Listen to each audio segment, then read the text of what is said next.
tell you about podcasting and what it means to me, because I was the one who was gone. Let me go back and start my story. The war had broken out in 9/11, and I'd gone in and out of active duty in the Air National Guard, and I found myself with about 15 years of active duty. Well, I had the opportunity to go back in the Army where I started and work on a special program. I was between Fort Leavenworth, Kansas, and Afghanistan and Washington, D.C. Well, during that time, I was gone away from my family, but then in 2012, on December 7th, I came back to the United States, and that's where I discovered podcasts. I was the one that had gone. It was the podcast that brought me back. I had been 38 months in Afghanistan over a 5-year period. All I wanted to do is decompress. And this is where I start my story about podcasting and how podcasting can help anybody who's been gone for a long while. In the TED Talk, The Power of Podcasting by Bo York, Bo speaks about the voices that he heard and why he stayed with podcasting and how they helped him become a better person. For me, they helped me become a healthier.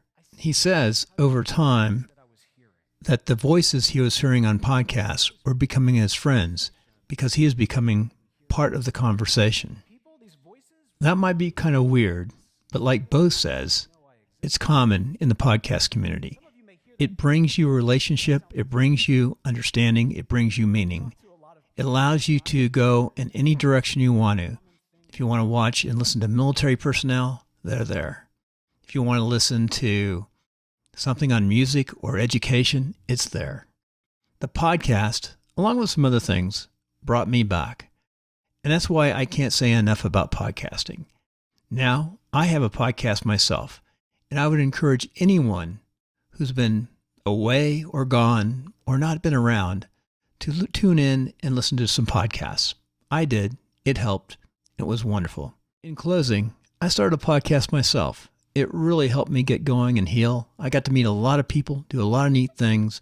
I didn't get rich, but I sure had a good time doing it, and I have wonderful memories from the podcast.